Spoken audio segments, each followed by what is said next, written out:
बिस्मिल्लाहिर्रहमानिर्रहीम। अल्लाह की ज़ात पाक का बहुत बहुत शुक्र है जिसकी इज़्ज़त और अज़मत के सदक़े में अच्छे और नेक काम पूरे होते हैं। अस्सलामु अलैकुम।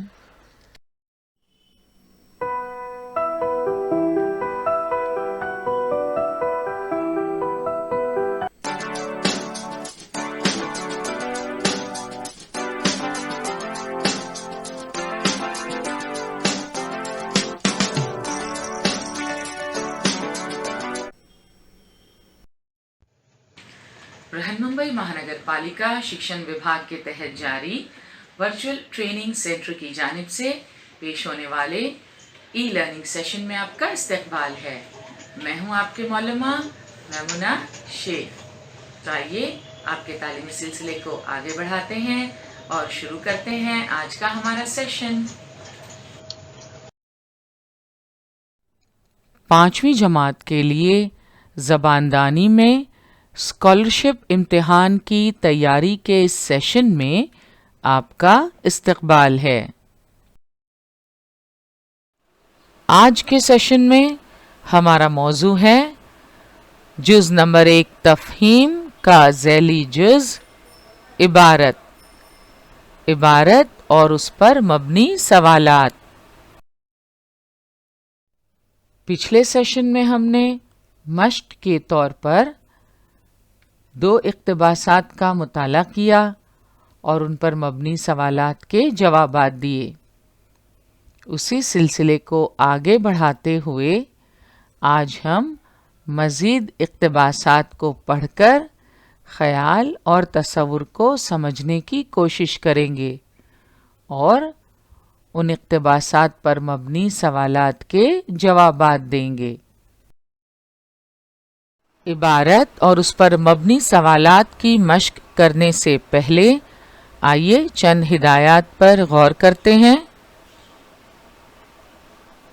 इबारत को यकसुई और तवज्जो से पढ़ें।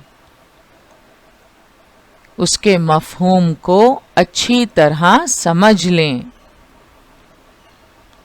इबारत में दिए गए वाक़यात, बयानात, मुकालमात को बगौर पढ़कर ज़हन नशीन कर लें।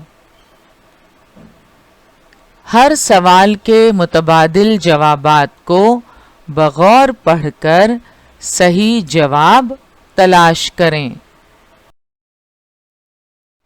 इस बात को ज़हन में रखें कि ये ज़रूरी नहीं है कि इबारत के मतन पर सवालात सिलसिलेवार हों।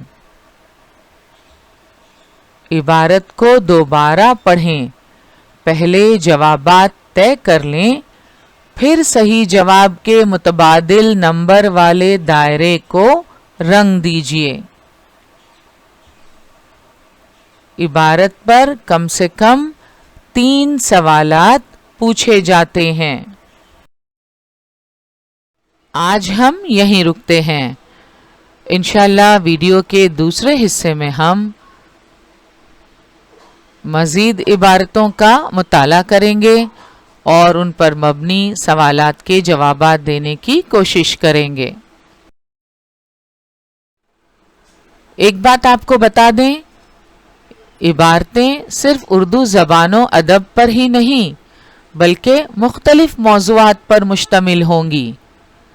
इनमें तारीख़ी मौज़ूआत भी हो सकते हैं, साइंसी या इख़लाक़ियात पर मुश्तमिल इबारतें।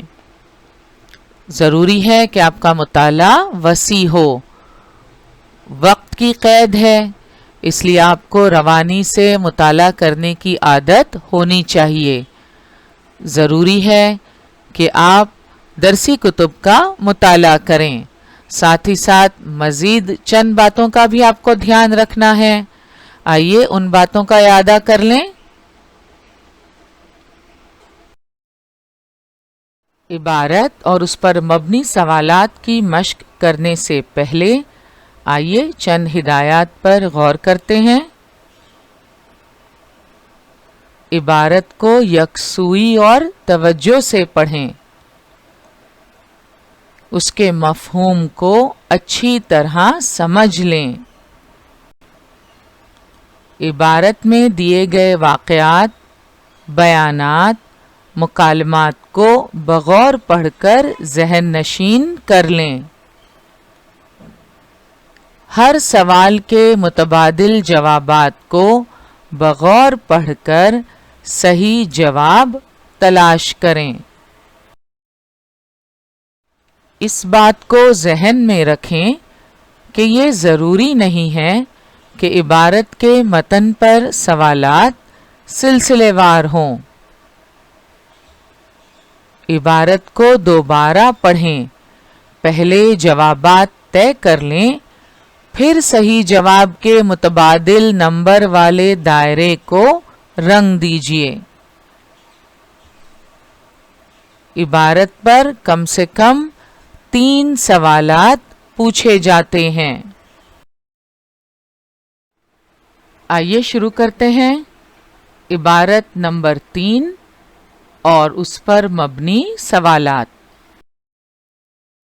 اقتباس سے متعلق ہدایت کو پڑھیں گے۔ سوال نمبر 1 تا 3 درج ذیل اقتباس کا بغور مطالعہ کیجیے اور پوچھے گئے سوالات کے صحیح متبادل کا انتخاب کیجیے۔ مکرم دھوپ میں کھیل رہا تھا۔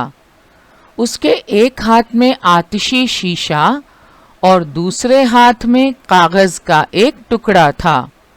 مکرم نے آتشی شیشے کو کاغذ کے اوپر دھوپ میں اس طرح پکڑا کہ شیشے پر پڑنے والی ساری شعاعیں مرکوز ہو کر شیشے کی دوسری جانب کاغذ پر صرف ایک نقطے پر پڑ رہی تھیں۔ تھوڑی دیر بعد کاغذ سے دھواں نکلا اور پھر کاغذ جلنے لگا۔ کیوں؟ دراصل سورج کی شعاعوں میں حرارت ہوتی ہے۔ اس حرارت کو جمع کیا گیا تو اس کی توانائی میں اضافہ ہو گیا۔ سورج کی اسی توانائی کو شمسی توانائی کہتے ہیں۔ اب شمسی توانائی کا استعمال شہروں کے علاوہ گاؤں دیہاتوں میں بھی ہونے لگا ہے۔ یہ نہ ختم ہونے والا سستا ایندھن ہے۔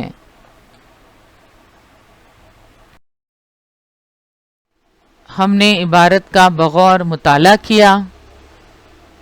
اس میں شمسی توانائی کا ذکر ہے۔ سائنس میں آپ شمسی توانائی کے متعلق تفصیلی معلومات حاصل کریں گے انشاءاللہ۔ شمسی توانائی یعنی سورج کی شعاعوں سے حاصل ہونے والی توانائی۔ مکرم نامی ایک لڑکے کا ذکر ہے۔ وہ دھوپ میں کھیل رہا تھا۔ اس کے ہاتھ میں آتشی شیشہ اور دوسرے ہاتھ میں کاغذ کا ایک ٹکڑا تھا۔ مکرم نے کیا کیا؟ مکرم نے آتشی شیشے کو کاغذ کے اوپر دھوپ میں اس طرح پکڑا کہ شیشے پر پڑنے والی ساری شعاعیں مرکوز ہو کر شیشے کی دوسری جانب کاغذ پر صرف ایک نقطے پر پڑ رہی تھیں۔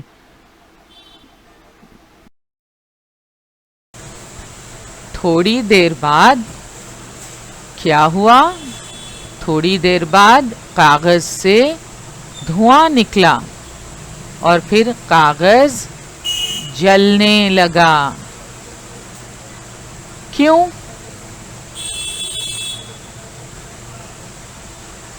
کیونکہ سورج کی شعاع میں حرارت ہوتی ہے۔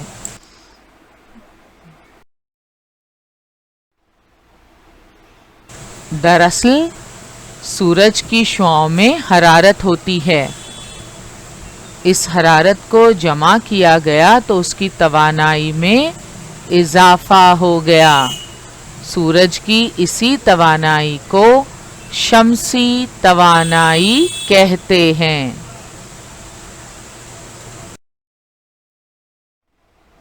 अब तो शम्सी तवानाई का इस्तेमाल शहरों के अलावा गांव देहातों में भी होने लगा है। इससे बल्ब रोशन किए जा सकते हैं, रेडियो टीवी चलाए जा सकते हैं। इसका इस्तेमाल मोटर गाड़ियों के लिए ही नहीं बल्कि जहाज़ उड़ाने के लिए भी किया जा रहा है। ये ना ख़त्म होने वाला बहुत ही सस्ता ईंधन है। इबारत का बगौर मुताला करने के बाद उसमें मौजूद ख्याल को हमने समझने की कोशिश की। आइए अब इबारत पर मुश्तमिल सवालात के जवाबात देने की कोशिश करते हैं। पहला सवाल है, मुकर्रम ने कागज को कैसे जलाया? मुतबादिल हैं। नंबर 1 दिया सलाई से, नंबर 2 चकमाक से। चकमाक एक किस्म का पत्थर। माहौल का मुताला में आप पढ़ेंगे कि किस तरह कदीम इंसान इस पत्थर की मदद से आग रोशन किया करता था। मुतबादिल नंबर 3 फूंक मारकर, या नंबर 4 शम्सी तवानाई से। इबारत में हम पढ़ चुके हैं कि किस तरह मुकर्रम ने आतिशी शीशे को कागज़ के ऊपर धूप में इस तरह पकड़ा कि शीशे पर पड़ने वाली सारी शुआएं मरकूज होकर शीशे की दूसरी जानिब कागज पर सिर्फ एक नुक्ते पर पड़ रही थीं। तो मुकर्रम ने धूप में आतिशी शीशे को कागज के ऊपर एक मखसूस अंदाज में पकड़ा। थोड़ी देर बाद कागज से धुआं निकला और फिर कागज जलने लगा। तो धूप में यानी सूरज की शुआओं की मदद से।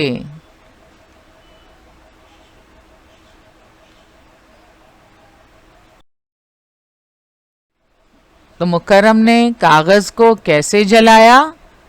सवाल का जवाब इबारत में मौजूद है। मुतबादिल नंबर 4 शम्सी तवानाई से। शम्स का मतलब होता है सूरज। शम्सी तवानाई सूरज से हासिल होने वाली तवानाई। अब जवाब किस तरह दर्ज करेंगे हम? जवाबी पर्चे में मुतबादिल नंबर 4 के दायरे पर साया करेंगे। और किस रंग के कलम से? नीले या काले रंग की स्याही से। सवाल नंबर 2 है, धूप मरकूज होकर कौन सी शक्ल इख्तियार कर चुकी थी? मुतबादिल हैं। नंबर 1 खत, नंबर 2 मुरब्बा, नंबर 3 नुक्ता, या नंबर 4 मुसल्लस। इस सवाल का जवाब बहुत आसान है, हमने क्लिप में भी देखा और आप जानते हैं। इबारत पर एक नजर डालते हैं। ये देखें, मुकर्रम ने आतिशी शीशे को कागज के ऊपर धूप में इस तरह पकड़ा कि शीशे पर पड़ने वाली सारी शुआएं मरकूज होकर शीशे की दूसरी जानिब कागज पर सिर्फ एक नुक्ते पर पड़ रही थीं। सिर्फ एक नुक्ते पर। धूप मरकूज होकर कौन सी शक्ल इख्तियार कर चुकी थी? ऑप्शन नंबर 3 नुक्ता।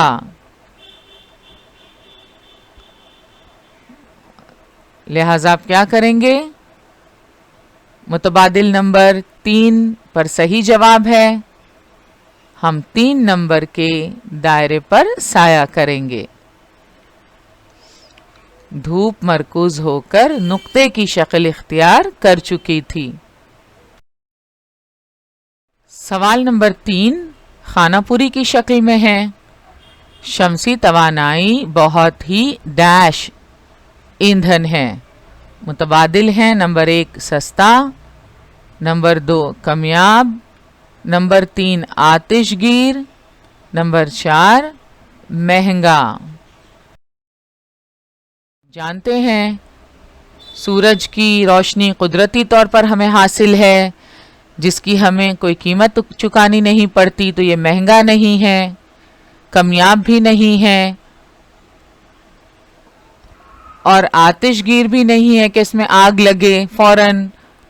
कब इससे तवानाई खारिज होती है? जब एक मखसूस तरीके पर अमल किया जाए। जैसे मुकर्रम ने आतिशी शीशे को कागज़ के ऊपर धूप में कुछ इस तरीके से पकड़ा कि सारी शुआएं कागज़ पर मरकूज होकर नुक्ते की शक्ल इख्तियार कर गईं और फिर उसके बाद कुछ देर में कागज़ से धुआं निकलने लगा और कागज़ जलने लगा। सस्ता ईंधन है, बिल्कुल ये ना खत्म होने वाला सस्ता ईंधन है। सूरज की शुआओं से हम ये तवानाई हासिल कर सकते हैं। ये ना खत्म होने वाला ईंधन है, चूंकि कोई कीमत अदा नहीं करनी पड़ती इसलिए सस्ता है।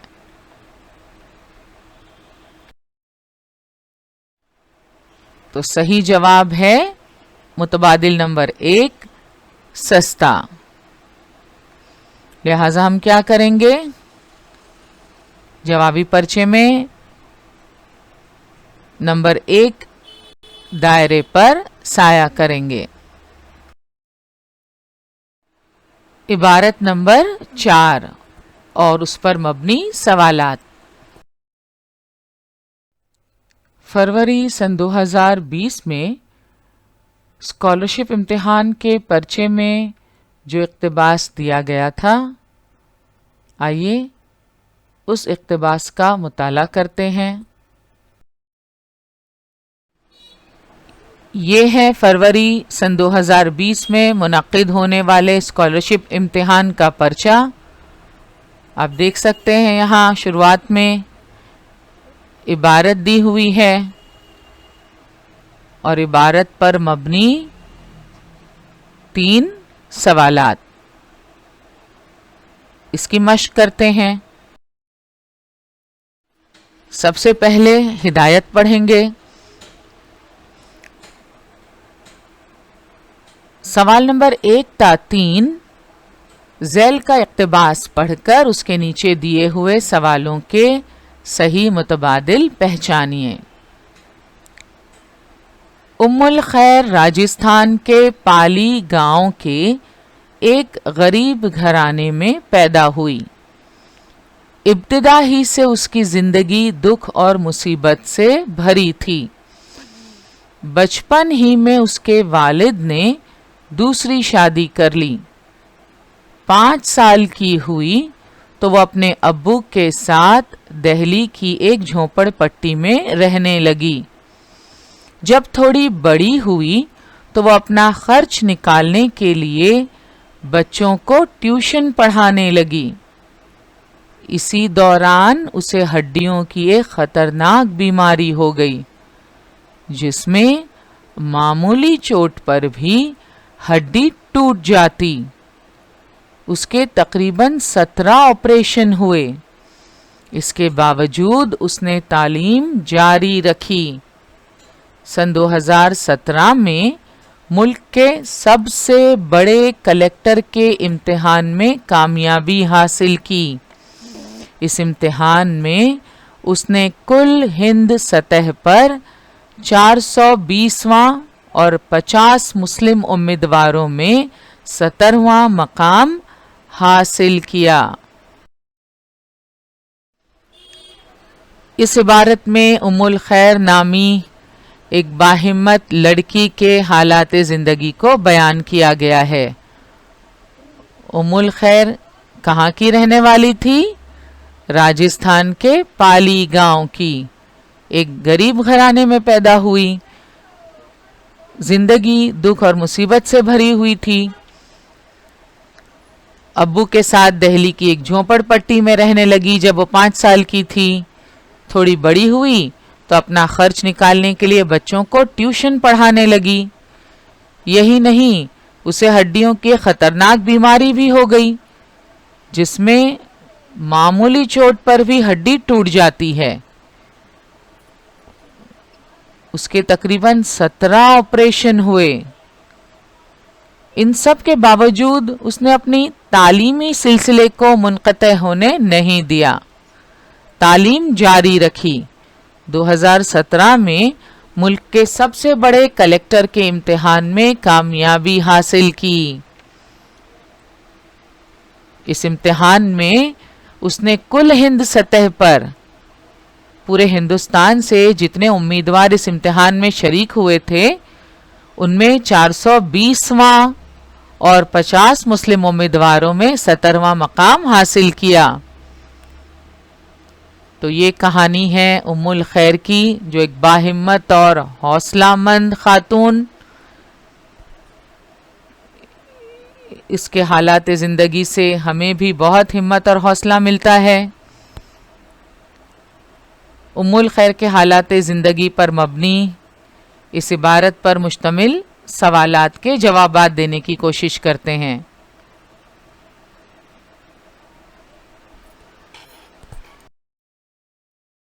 سوال نمبر 1، ام الخیر کو ہڈیوں کی کون سی بیماری ہوئی؟ نمبر 1، بچپن میں ہڈیاں ٹوٹنا۔ نمبر 2، ہڈیوں کو چوٹ آنا۔ نمبر 3، خطرناک بیماری۔ یا متبادل نمبر 4، معمولی چوٹ پر ہڈی ٹوٹنا۔ تو عبارت میں ہم نے پڑھا کہ ام الخیر کو ایک خطرناک بیماری ہو گئی تھی۔ تو آپ سوچ رہے ہوں گے کہ خطرناک بیماری، یہ صحیح جواب ہے، مگر جلد بازی سے کام نہیں لینا ہے آپ کو۔ آئیے عبارت پر نظر ڈالتے ہیں۔ تو آپ دیکھ سکتے ہیں عبارت میں لکھا ہے اسے ہڈیوں کی خطرناک بیماری ہو گئی۔ آگے لکھا ہے جس میں معمولی چوٹ پر بھی ہڈی ٹوٹ جاتی۔ تو اس بیماری کو یہاں واضح کیا گیا ہے۔ بیماری خطرناک تو تھی، مگر وہ بیماری کیا تھی؟ معمولی چوٹ پر بھی ہڈی ٹوٹ جاتی۔ تو اب آپ سمجھ گئے ہوں گے صحیح جواب کیا ہے؟ معمولی چوٹ پر ہڈی ٹوٹنا۔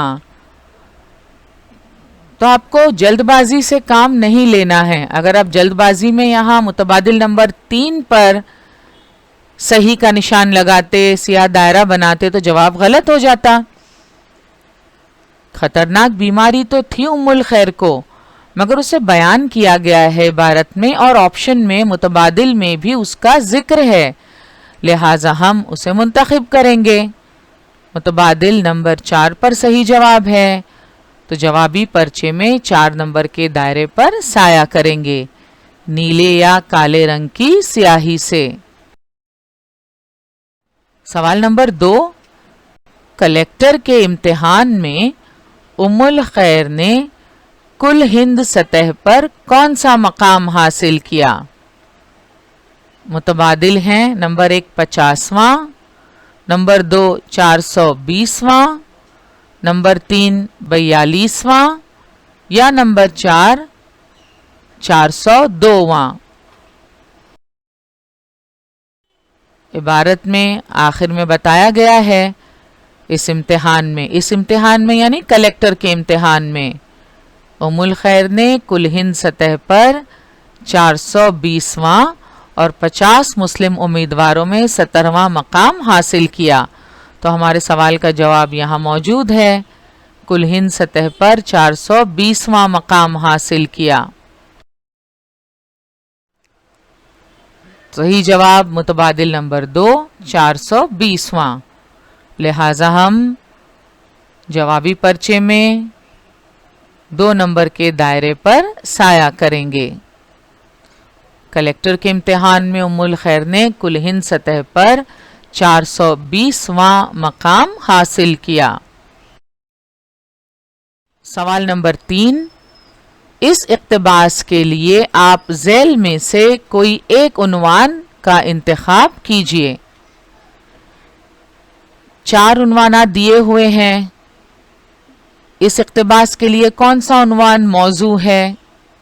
नंबर 1 गरीब लड़की, नंबर 2 अच्छी लड़की, नंबर 3 हिम्मत वाली लड़की, या नंबर 4 माजूर लड़की। तो उम्मुल खैर गरीब भी थी, वो अच्छी लड़की थी, हिम्मत वाली लड़की थी और माजूर थी। तो ऐसा लग रहा है कि चारों उन्वानात सही हैं, मगर कौन सा इसमें उम्मुल खैर की एक अहम खूबी को जाहिर करता है,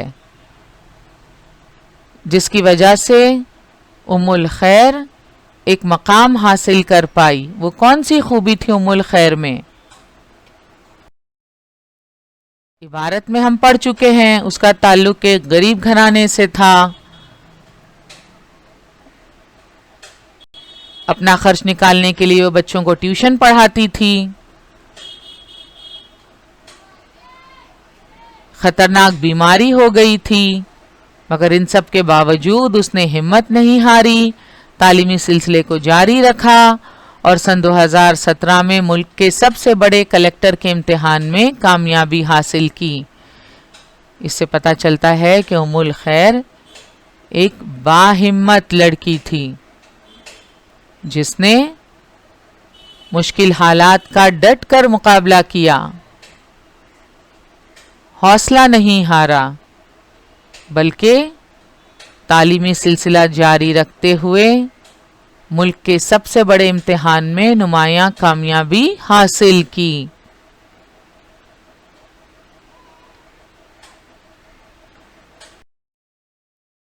तो इस इक्तिबास के लिए आप ज़ैल में से कौन सा उन्वान मुंतखब करेंगे? नंबर 1 गरीब लड़की, नंबर 2 अच्छी लड़की, नंबर 3 हिम्मत वाली लड़की, या नंबर 4 माजूर लड़की। तो नंबर 3 हिम्मत वाली लड़की इस इक्तिबास के लिए मुनासिब है, लिहाजा हम 3 नंबर के दायरे को सियाह करेंगे। इबारत नंबर 5 और उस पर मबनी सवालात। फरवरी सन 2019 में मुनक्किद हुए स्कॉलरशिप इम्तिहान के पर्चे से ये इबारत है। यहाँ आप देख सकते हैं पर्चे में इबारत और इबारत पर मबनी 3 सवालात। आइए इबारत का मुताला करते हैं। इबारत के ऊपर हिदायत दी हुई है। सवाल नंबर 1 ता 3 मंदरजा झैल इक्तिबास पढ़िए और नीचे दिए हुए सवालों के जवाब मुतबादिल में से मुंतखब कीजिए। तो सवाल नंबर 1, 2 और 3 इस इबारत पर मबनी होंगे। इबारत का मुताला शुरू करते हैं। अशफाकुल्लाह खान हिंदुस्तान की जंग आज़ादी की जंग के एक बहादुर सिपाही थे। वो उत्तर प्रदेश के शहर शाहजहांपुर में 22 अक्टूबर सन 1900 में पैदा हुए। उनका ताल्लुक एक मुअज़्ज़ज़ ख़ानदान से था। उनके वालिद शफीकुल्लाह खान का शुमार रईसों में होता था। उनकी वालिदा मज़हरुन्निसा जागीरदार घराने से ताल्लुक रखती थीं। अशफाकुल्लाह खान के घर का माहौल मजहबी था। अशफाकुल्लाह खान को बचपन ही से उनके बुजुर्गों ने नेक और हमदर्द इंसान बनने का सबक सिखाया था। वो अपने घर में सबके लाडले थे। सब उन्हें प्यार से अच्छो मियाँ के नाम से पुकारते थे। अशफाकुल्लाह नहायत ज़हीन, खुश मिजाज, जोशीले, निडर और बहादुर थे। उनकी वालिदा अक्सर उन्हें सिराजुद्दौला, टीपू सुल्तान, बहादुर शाह जफर, लक्ष्मी बाई, तातिया टोपे, عظیم اللہ خان، بیگم زینت محل وغیرہ کی بہادری اور وطن پرستی کے قصے سناتی تھیں۔ ان قصوں کا انہوں نے گہرا اثر قبول کیا۔ یہ عبارت ہندوستان کی آزادی کی جنگ کے ایک بہادر سپاہی اشفاق اللہ خان کی زندگی کے حالات اور واقعات پر مبنی ہیں۔ خاص طور پر ان کے بچپن کا ذکر یہاں کیا گیا ہے۔ سوال نمبر 1، اشفاق اللہ خان کس ریاست میں پیدا ہوئے؟ متبادل ہیں۔ Number 1 Uttar Pradesh, number 2 Madhya Pradesh, number 3 Maharashtra یا نمبر 4 شاہجہاں پور۔ تو ذرا یہاں ہم غور سے دیکھیں، سوال میں یہ پوچھا ہے کہ اشفاق اللہ خان کس ریاست میں پیدا ہوئے، اور آپ جانتے ہیں اتر پردیش، مدھیہ پردیش اور مہاراشٹر یہ ریاستوں کے نام ہیں، جبکہ شاہجہاں پور یہ ایک شہر ہے، اتر پردیش کا ایک شہر۔ عبارت میں ہم پڑھ چکے ہیں کہ اشفاق اللہ خان شاہجہاں پور میں پیدا ہوئے، لیکن سوال میں یہ نہیں پوچھا کہ اشفاق اللہ خان کس شہر میں پیدا ہوئے، سوال ہے اشفاق اللہ خان کس ریاست میں پیدا ہوئے۔ تو آپ کو یہاں بھی جلد بازی سے کام نہیں لینا۔ عبارت میں اوپر آپ دیکھ سکتے ہیں وہ اتر پردیش کے شہر شاہجہاں پور میں 22 اکتوبر سن 1900 میں پیدا ہوئے۔ ریاست اتر پردیش۔ سوال ہے اشفاق اللہ خان کس ریاست میں پیدا ہوئے؟ تو صحیح جواب ہے اتر پردیش میں، اور یہ نمبر 1 پر ہے، لہٰذا ہم 1 نمبر کے دائرے پر سایہ کریں گے۔ سوال نمبر 2، اشفاق اللہ خان کے گھر کا ماحول کیسا تھا؟ متبادل ہیں۔ نمبر 1 سماجی، نمبر 2 جذباتی، نمبر 3 سیاسی یا نمبر 4 مذہبی۔ عبارت میں ہم نے پڑھا اشفاق اللہ خان کے گھر کا ماحول مذہبی تھا، لہذا صحیح جواب ہے مذہبی۔ اشفاق اللہ خان کے گھر کا ماحول کیسا تھا؟ اشفاق اللہ خان کے گھر کا ماحول مذہبی تھا، متبادل نمبر 4۔ جوابی پرچے میں ہم 4 نمبر کے دائرے پر سایہ کریں گے۔ سوال نمبر 3، اشفاق اللہ خان نے کن قصوں کا گہرا اثر قبول کیا؟ متبادل ہیں۔ نمبر 1 پریوں، نمبر 2 بہادری اور وطن پرستی، نمبر 3 مذہبی یا نمبر 4 دلیری۔ عبارت میں ہم پڑھ چکے ہیں اشفاق اللہ خان کی والدہ بچپن میں انہیں قصے سنایا کرتی تھیں۔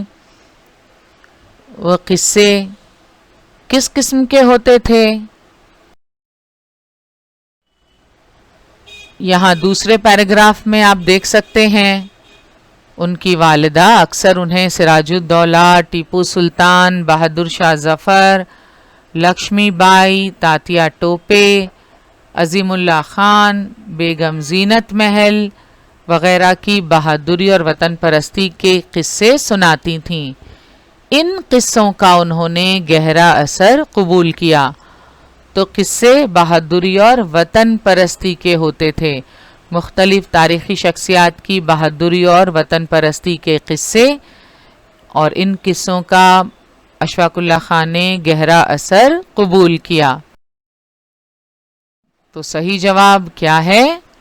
بہادری اور وطن پرستی۔ اشفاق اللہ خان نے کن قصوں کا گہرا اثر قبول کیا؟ اشفاق اللہ خان نے بہادری اور وطن پرستی کے قصوں کا گہرا اثر قبول کیا۔ تو صحیح جواب ہے متبادل نمبر 2، لہٰذا ہم جوابی پرچے میں کالے یا نیلے رنگ کی سیاہی سے صحیح جوابی دائرے یہاں پر نمبر 2 کے دائرے پر سایہ کریں گے۔ اقتباس یا عبارت پر پوچھے ہوئے سوالات کے جوابات عبارت میں تلاش کرنا بہت آسان ہوتا ہے، لیکن آپ کو روانی سے پڑھنے کی کافی مشق ہونی چاہیے۔ اس لیے آپ کو درسی کتب کا زیادہ سے زیادہ مطالعہ کرنا چاہیے تاکہ آپ کوئی بھی عبارت روانی سے کم وقت میں پڑھ سکیں اور سمجھ سکیں۔ مطالعے کے وقت آپ کو اپنے الفاظ کے ذخیرے میں اضافہ کرنا چاہیے، لفظوں کے املا پر توجہ دینی چاہیے، محاوروں اور ضرب الامثال یاد رکھنے چاہیے۔ آج کا ہمارا سیشن یہیں مکمل ہوا، انشاءاللہ اگلے سیشن میں ضرور ملیں گے۔ السلام علیکم۔